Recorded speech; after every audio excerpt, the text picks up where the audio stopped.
the flesh is so weak.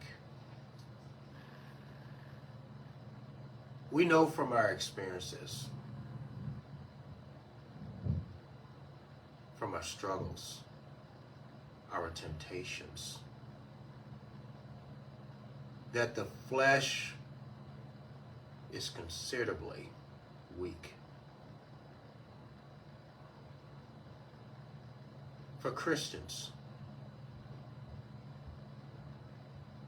who have turned their lives over to the Lord, that lived a life in sin, things that they were very ashamed of. Many had remorse, pain associated with the way they lived. And now they're living in newness of life. And those old sins, they come up from time to time.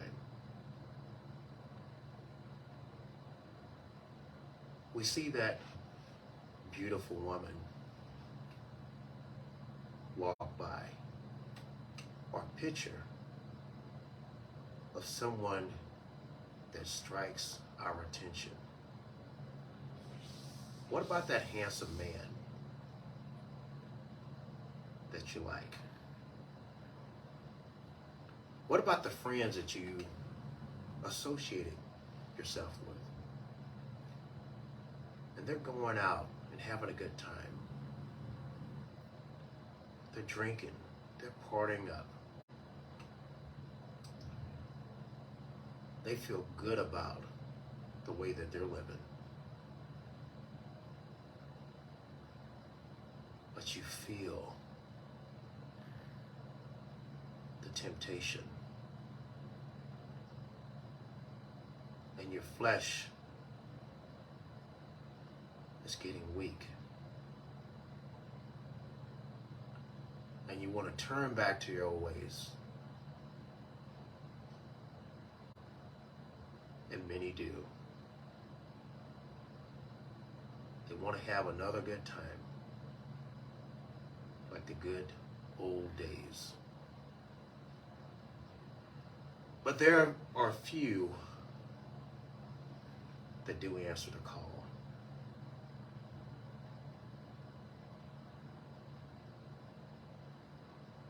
They come to realize how weak their flesh is.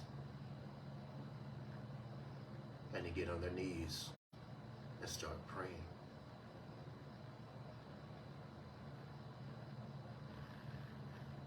They go to God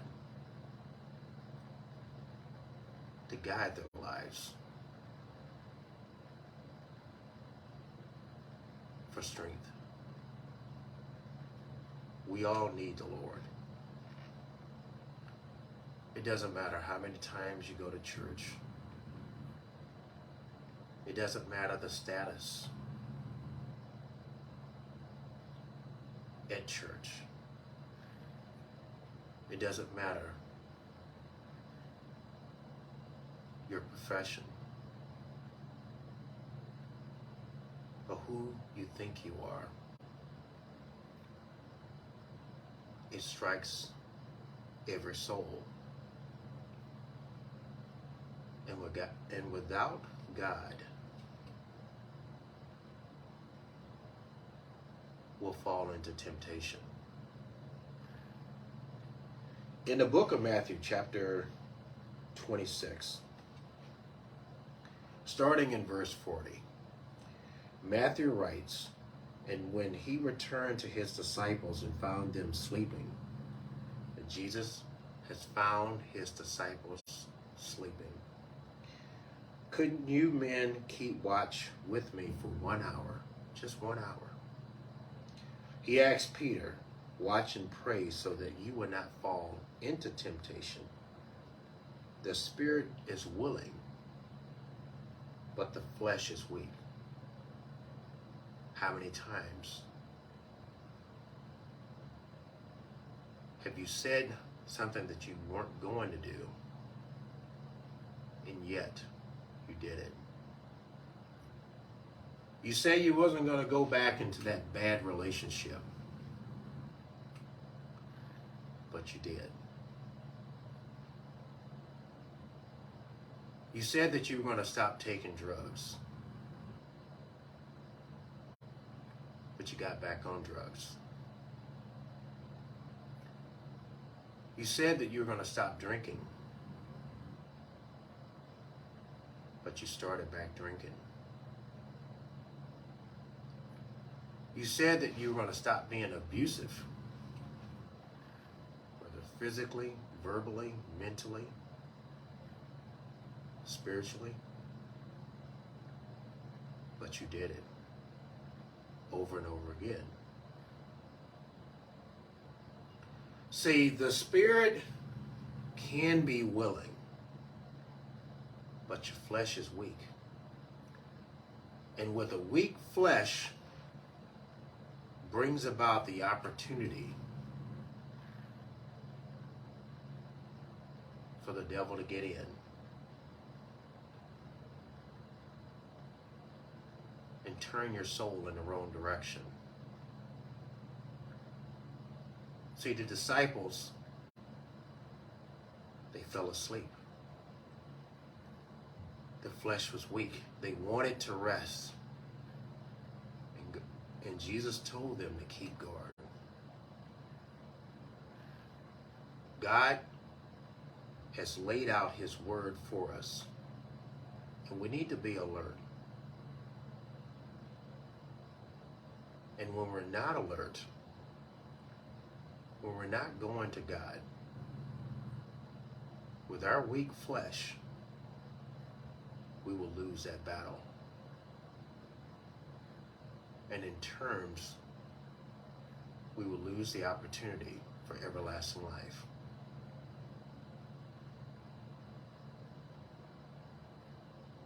Let God, through a demonstrated lifestyle, through faith and obedience, guide your life on the right journey. Don't lose your soul for the things in this world that are not permanent.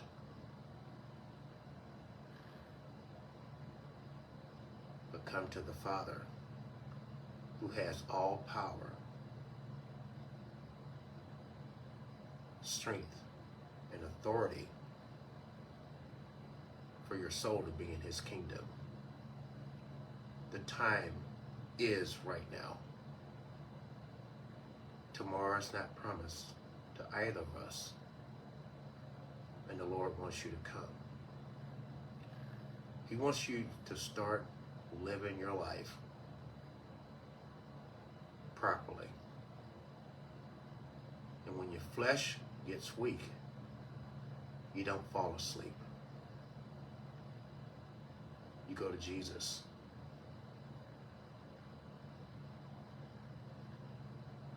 So he can guide your soul